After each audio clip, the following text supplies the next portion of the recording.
Мирдан мырзага суроо берейин да. Протокол деген эмне? Протокол деген бул сүйлөшүүнүн алдында түзүлүүчү келишимге чейинки ой максат. Бул келишимби? Бул келишим эмес.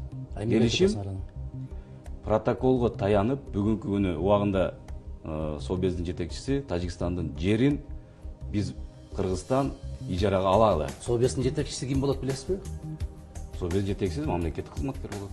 Совбездин жетекчиси президент болот. Мен Президент боло элек. Коопсуздук кеңешинин катчысы деп аталат. Кызмат. Бул биринчиден. Эми ал боюнча силерде маселе жок, силерде айырмасы жок да.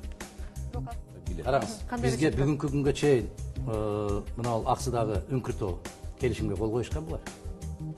Ратификациядан өткөнбү? Үңкүртөө боюнча ал талаш жер катары. Жок, өткөнбү? Өткөн эмес. Өзбекстан тарап менен биз 72% чегараны тактаганбыз. Өткөн эмес болсо эмне үчүн жарыялабайсыңар? Момундай деп. Мадумаровдун протоколун мындай маңдайыңарга клейт этип алып жүрөсүңөр. Эмне үчүн ошону чыгарбайсыңар? Үңкүртөө. Бүгүнкү күнгө чейин. Урмат Адакемсен боюнча. Мындай коомчулукту башка тарапка бурбайды да. Конкреттүү Тажикстан маселе боюнча болот, ошол боюнча. Мен айтып атам. Протоколдун күчүн айтып атам мен. Протоколдун күчү. Протоколдун күчүн биз тааныган жокпуз. Тажик тарап таанып атпайбы? Дагы айтып кетейин, чегара маселеси боюнча өкмөт жооп берет.